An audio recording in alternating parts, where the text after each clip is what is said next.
Hi friends, RockyOutcrop here, full-time trader and educator, looking at two stocks which I hodl. AMC stock, the movie theaters, and of course Gamestop, both of which are looking at potential short squeezes. Now, these are stocks which I hodl. I don't actually actively participate in any selling pressure, but I am a full-time trader, so of course I look at the charts with a keen eye. Lots of good detail to be found there, but we're going to start this show with a nice, easy summary, looking at it from a broader perspective, going down into a bit more detail, keeping the whole thing nice and accessible all along the way. I'll actually look at AMC first for a couple of minutes, then GME, and it's a nice setup for the live stream, which I may actually be doing by the time you're watching this static video, so click through and come join us for some interactive TA. Excellent, cool, are you with me? Let's run the roll-in credits, and a like really does help an awful lot. Thank you.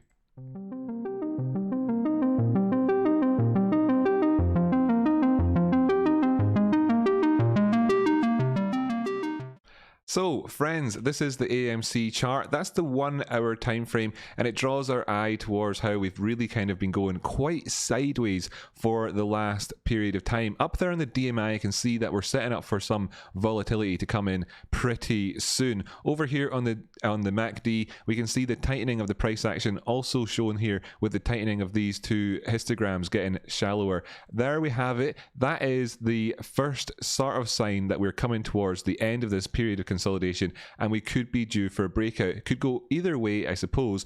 If it goes negatively, I know that there's a heck of a lot of apes out there looking to try and pick some more up at 39. That's kind of one of these situations right now where personally, as a trader, I look at the charts and I think, do I want to buy it right now, or do I want to wait for some movement past a particular zone and then really buy into that momentum? And we can see that's displayed to us on the higher time frame, such as the 4 hour time frame here, where we can see the DMI going sideways, and of course the peaks that we've had here coming up towards the top side being the prices bouncing away from them and not taking out that 62 price just yet. But we know that the prices are being bought up, and if you were to connect these two together with a couple of lines, you've got that ascending triangle aspect towards what we're looking at. So could we see some of that? Does the RSI have him come down towards the neutral line here and then kind of found its footing above it so far? Suggests that perhaps it's boiled off a lot of that positivity that was there before, and actually opens up the room to go on up higher. The whole idea of the higher they are, the harder they fall. Well, if you tend to take breaks along the way, perhaps, you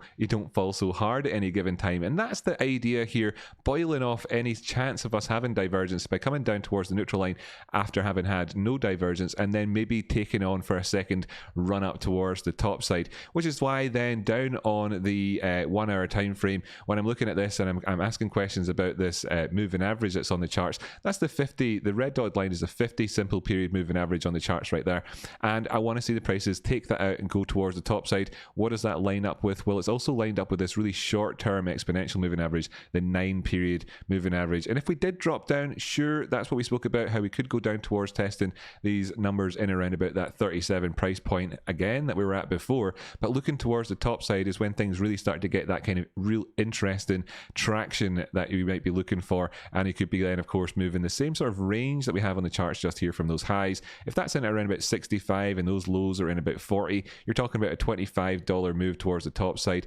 taking it from 65 up towards 90. And of course as well, the real targets that we're looking at for a number of other reasons like Fibonacci extensions, etc., are up towards 110, etc. And that's the next kind of move that I'm looking for. Of course, we all want that thing to run on and keep running and running and running, and I'll be hodling throughout. So that's what I'm looking forward to come up next. Right now, where we are is in between those zones. It would take a bit more detail to kind of see where your best buy prices, etc., are. That's the sort of thing that I'll cover in the live show. So I'll just flick on over towards GME, and a minute, of course, GameStop Corporation, and on the 1 hour time frame we're getting a similar sort of picture in the sense that we've done what we've kind of had to do so far, which is what of course is the prerequisite for being able to do anything thereafter. We've not gone into this situation recklessly. We're kind of setting ourselves up for a nice move. Now you could look at it in a number of different ways in terms of this bottoming formation perhaps, but one of the things I really wanted to point out to folk was of course the bullish divergence here in the 1 hour time frame between this low and this other low. Now, what does that really mean? I know that sentence is a bit complicated. What it means is there was a low in price action, a low in price at around $210. followed by a lower low in at around about $195, and the prices have moved up afterwards, confirming that as a low. And at the same time, the oscillators we have down below don't show the same picture. The RSI coming down low here on that initial low in price, and this subsequent low in price not quite pushing down as low. That's great. It's a perfect setup for a nice resurgence in price. And of course, all of this is happening in terms of the 1 hour time frame. To put it into the context of the broader picture, jumping up towards the weekly time frame and zooming on in, this is the weekly, of course, a heck of a lot of hours involved in that.